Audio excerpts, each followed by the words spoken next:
اس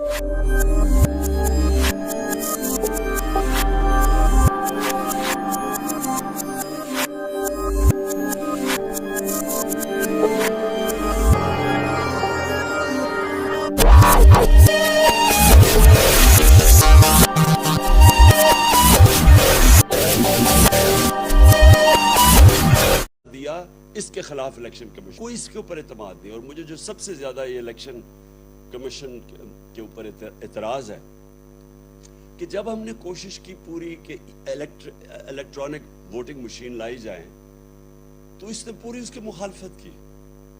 تو ہندوستان میں بھی الیکٹرانک ووٹنگ مشینز ہیں, ایران میں بھی الیکٹرانک ووٹنگ مشینز ہیں, اور جو 2015 کے اندر جوڈیشل کمیشن بنی تھی دھاندلی کے اوپر, جسٹس سیف الملک یا ناصر الملک کے نیچے جو بنی تھی, جسٹس ناصر الملک کے نیچے, تو اس کے اندر ایک ہی چیز سامنے آئی تھی کہ جو ساری دھاندلی ہوتی ہے وہ ہوتی ہے جب الیکشن ختم ہوتی ہے اور اس کے بعد جب رزلٹ اناؤنس ہوتا ہے. تو جب آپ کے پاس الیکٹرانک ووٹنگ مشین آ جائے تو جیسے الیکشن ختم ہوتا ہے رزلٹ آ جاتا ہے, تو وہ ساری دھاندلی ختم ہو جاتی ہے. اور یہی وہ جو این جی او وہ جو کام کرتا ہے الیکشنز کے اوپر, پٹن, اس کی رپورٹ کے مطابق 163 طریقے ہیں دھاندلی کے, ان میں سے 130 ختم ہو جاتے ہیں الیکٹرانک ووٹنگ مشین سے. لیکن یہ الیکشن کمیشن نے پوری سازش کی, سیبوٹاج کیا اور اس نے نہیں ہونے دی الیکٹرانک ووٹنگ مشینز.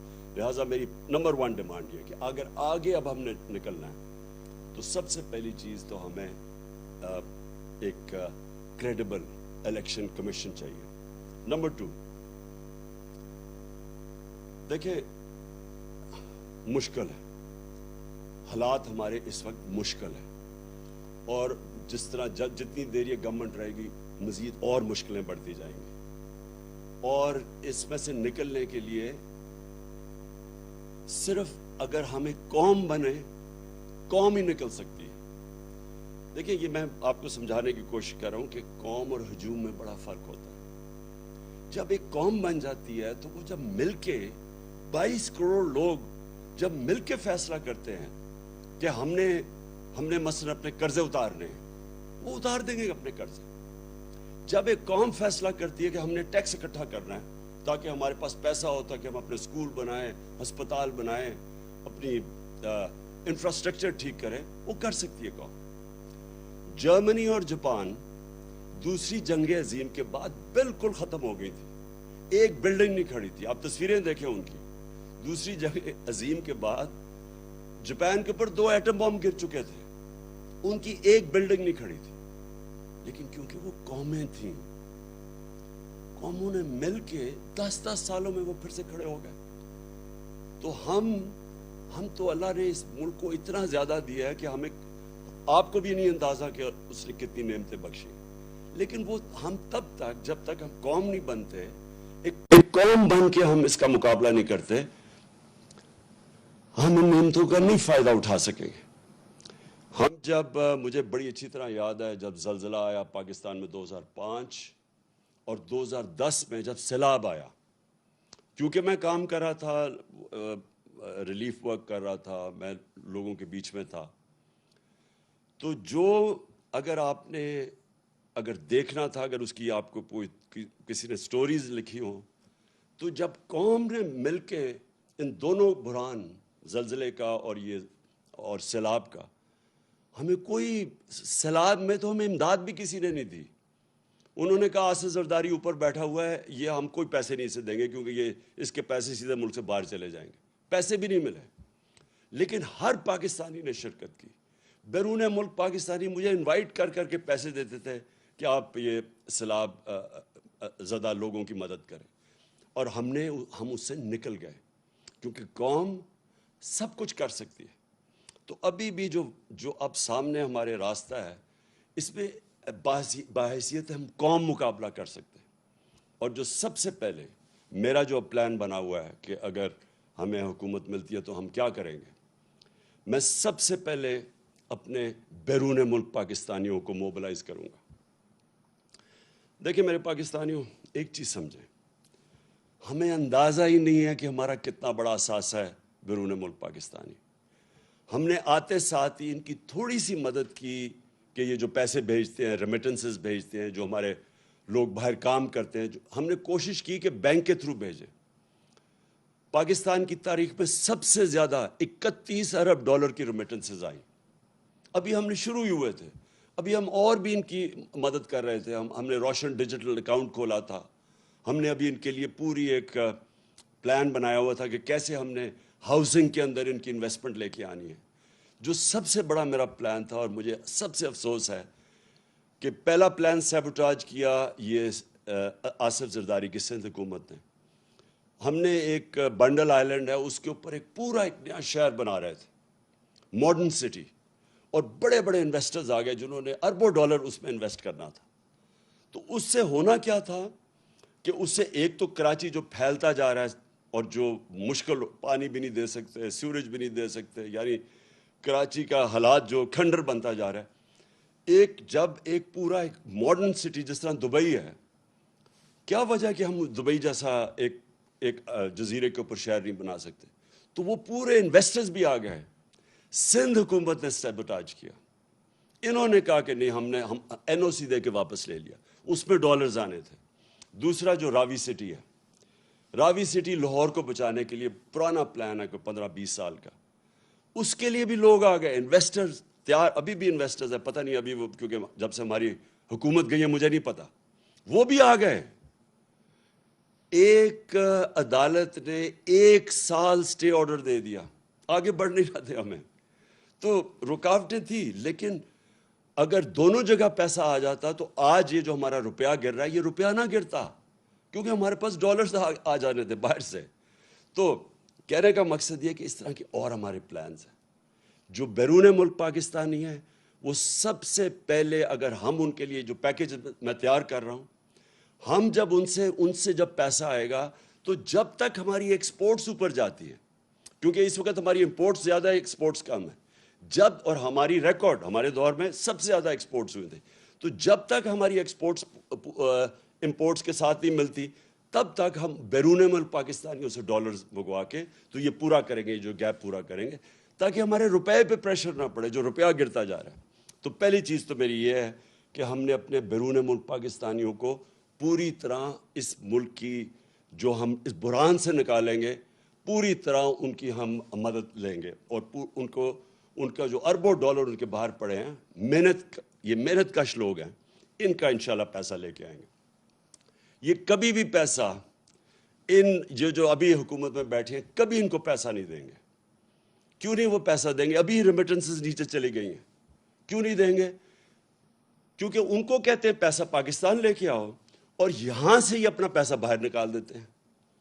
یعنی یہ کس طرح کی لیڈرشپ ہے کہ خود اپنے ان کے اربوں ڈالر باہر پڑے ہوئے ہیں، اور دوسروں کو کہتے ہیں کہ پاکستان میں آ کے پیسہ انویسٹ کرو. کیوں بیرون ملک پاکستانیوں نے اتنے بڑے مظاہرے کیے ان کے خلاف؟ جب ہماری حکومت گرائی ہے، کبھی پاکستان کی، ہماری تاریخ میں بیرون ملک پاکستانی اس طرح کبھی نکلے ہی نہیں باہر مظاہرہ کرتے ہوئے. کیوں وہ نکلے ہیں؟ کیونکہ ان کو پتہ ہے کہ ان کی اربوں ڈالرز کی پراپرٹیز باہر پڑی ہوئی ہیں. تو ان کو کہتے ہیں پاکستان پہ پیسہ انویسٹ کرو، یہاں سے پیسہ چوری کر کے باہر لے جاتے ہیں. تو ان کے ہوتے ہوئے کوئی باہر سے پیسہ نہیں آنے لگا، اس لیے یہ ہاتھ پھیلا کے پھرتے ہیں کبھی کسی ملک کے پاس. اور یہ واقعی اس قوم کے لیے شرمندگی ہے کہ ہمیں، میرے دور میں جو مجھے سب سے شرمندہ ہونا پڑا کہ جب یہ خزانہ خالی چھوڑ کے چلے گئے تھے. آپ کو پتہ ہے سب سے بڑا خسارہ یہ چھوڑ کے گئے تھے، کرنٹ اکاؤنٹ ڈیفیسٹ جسے کہتے ہیں، 2018 میں. تو مجھے مجبوراً جانا پڑا اپنے دوست ملکوں کے پاس پیسہ لینے کے لیے. تو بڑا شرم آتی ہے، حالانکہ میں 30 سالوں سے شوکت خانم کے لیے پیسے اکٹھے کرتا ہوں، لیکن جب میں پاکستانیوں سے پیسے اکٹھے کرتا ہوں مجھے شرم نہیں آتی، کیونکہ پاکستانیوں کا ہاسپٹل ہے. لیکن جب کسی باہر والے سے، جس طرح مجھے پیسہ مانگنا پڑا پاکستان کے لیے، میں آپ کو یقین دلاتا ہوں کہ یہ میرے لیے تو شرم مجھے آتی ہے، لیکن یہ ہمارے ملک کے لیے برا ہے. وہ پاکستانیوں کی عزت نہیں کرتے جس ملک کے سربراہ جا کے دنیا سے پیسے مانگتے.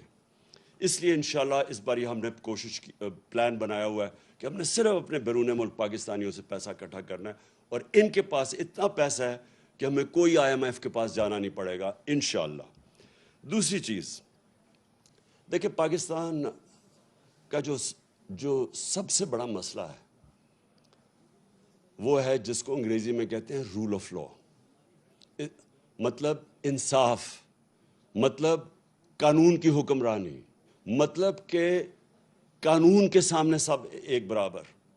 اصل میں جو ہمارے نبی صلی اللہ علیہ وسلم کی جو ایک حدیث ہے وہ سب کچھ کہہ جاتی ہے کہ تمہارے سے پہلے بڑی قومیں تباہ ہوئیں، جو طاقتور ڈاکو چوری کرتا تھا اس کو نہیں پکڑتی تھی اور کمزور کو جیل میں ڈال دیتی تھی، اور یا میری بیٹی بھی اگر چوری کرے گی تو اس کو سزا ملے گی۔ یعنی کوئی قانون سے اوپر نہیں ہے۔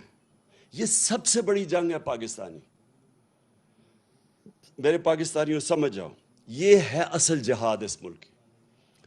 جب تک اس ملک میں ہم انصاف نہیں قائم کریں گے، جب تک کہ یہ طاقتور ڈاکو ملک میں دندناتے پھریں گے، اور جب بھی ان کو کوشش ہوگی ان کو قانون کے نیچے لانے کی، یہ بلیک میل کریں گے، دھمکیاں دیں گے۔ یہ انہوں نے کیا تماشا کیا کل ہماری سپریم کورٹ کے ساتھ؟ سپریم کورٹ ایک چھوٹا سا سوال پوچھ رہا تھا، چھوٹا سا سوال تھا کہ صرف یہ بتا دو کہ کہاں، اور سپریم کورٹ کی رولنگ کو وہ کی بات تھی، وہ سپریم کورٹ یہ کہہ رہا تھا ایک جگہ ہمیں بتا دو کہ کیا پارٹی ہیڈ فیصلہ کرتا ہے یا پارلیمنٹری ہیڈ فیصلہ کرتا ہے، بس یہ چاہتا۔ کیونکہ پارلیمنٹری ہیڈ نے فیصلہ کیا تھا اور پرویز الہی جیت گیا تھا، یہ کہہ رہے تھے کہ نہیں جی پارٹی ہیڈ جس کو انہوں نے آصف زرداری گیا اس کو شام کو مل کے، اور اس نے اس کو کہا کہ جی پارٹی ہیڈ نے دوسرا فیصلہ کر دیا۔ اب قانون کے اندر واضح سب کو ہے، کسی وکیل سے پوچھ لیں کہ کسی صورت یہ جو یہ کہہ رہے تھے وہ غلط تھا کہ پارٹی ہیڈ کا نہیں فیصلہ تھا، یعنی چودھری شہزاد کا فیصلہ نہیں تھا۔ کیا کیا انہوں نے نہیں کیا عدلیہ سے، سارے وہ ایک سے ایک بڑا ملک کا ڈاکو بیٹھ گیا ٹیبل پہ، اور ایک سے ایک شروع ہو گیا برا، کوئی عدالتوں کو برا بھلا کہنا، تھریٹن کرنا، یعنی دھمکیاں دینا۔ اور یہی تھا جب نواز شریف کے یہ جو مریم کے نام پہ یہ جو فلیٹ پکڑے گئے پینما میں، یہ تو بیرونی انکشاف ہوا تھا۔ پینما کے جب جج بیٹھے ہوئے تھے وہ ایک ہی سوال پوچھتے رہے کہ یہ بتا دو کہ پیسہ، آپ نے کہا ہاں ہمارے یہ 4 بڑے بڑے محلات ہیں، بس یہ بتا دو کہ پیسہ کدھر سے آیا خریدنے کا۔ وہ جواب نہ دیں، سارے دنیا کی جواب دیتے رہے، اور وہ یہ بات صرف یہ کہنے کی، یہ قانون کے اوپر سمجھتے ہیں اپنے آپ کو، یہ سمجھتے ہیں کہ یہ قانون صرف کمیوں کے لیے ہے، یہ صرف عام لوگوں کے لیے قانون ہے، ہم کوئی بہت ہی خاص چیز ہے جو قانون سے اوپر ہے۔ اور یہ سب سے بڑا مسئلہ ہے پاکستان کا۔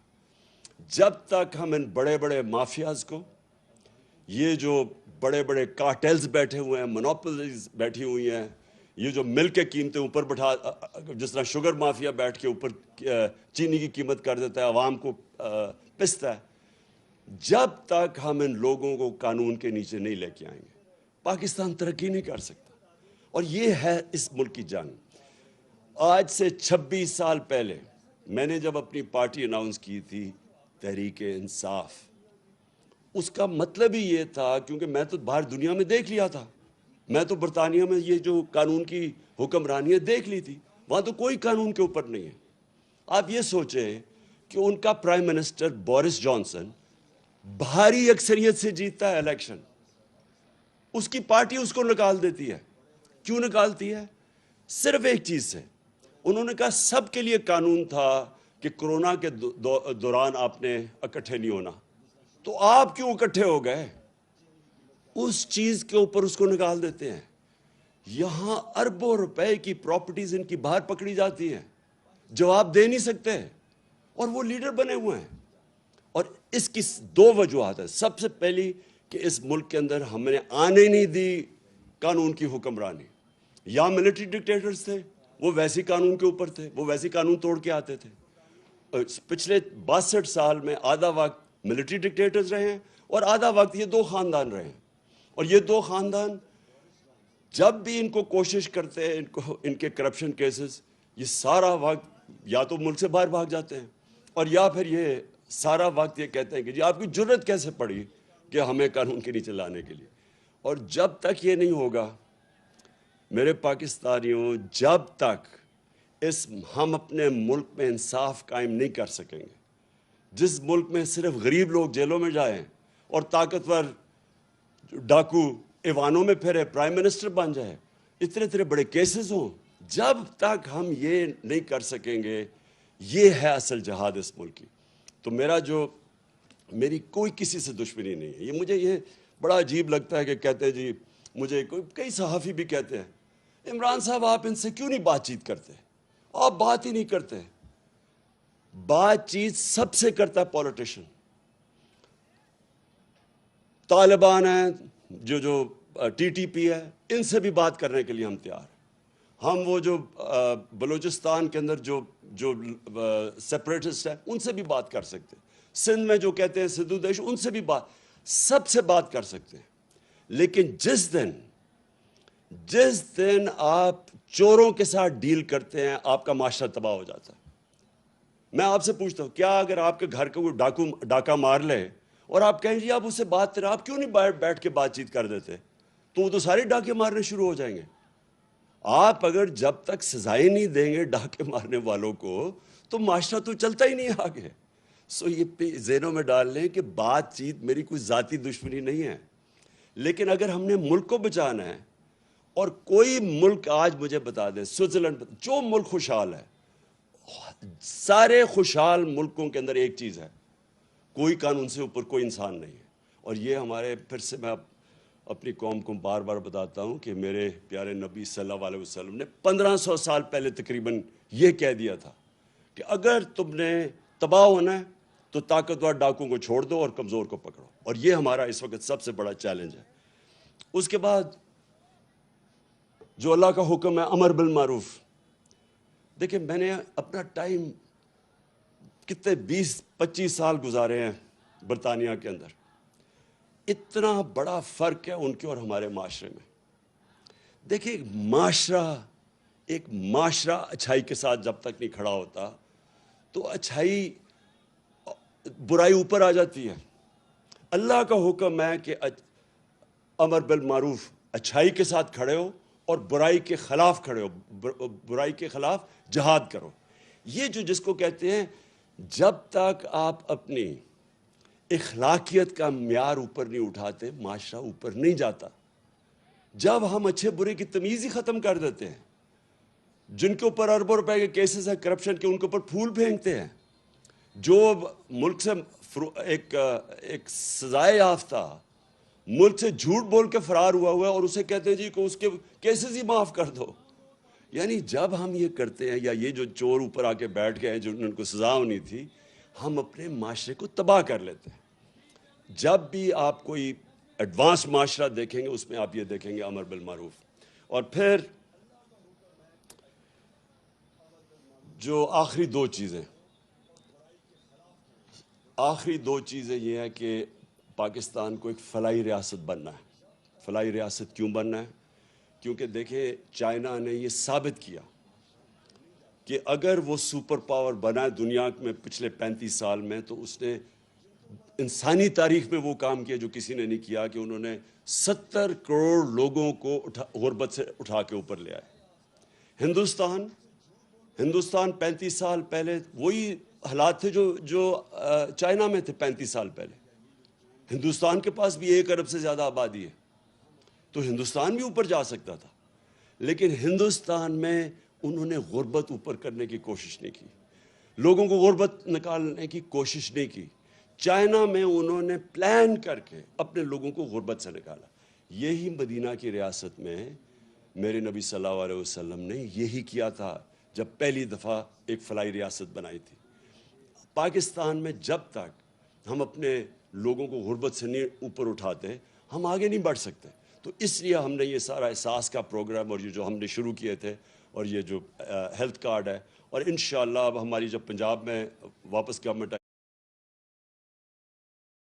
آئی ہے تو سب سے پہلی چیز ہم نے کرنی ہے ہیلتھ کارڈ جو انہوں نے بند کر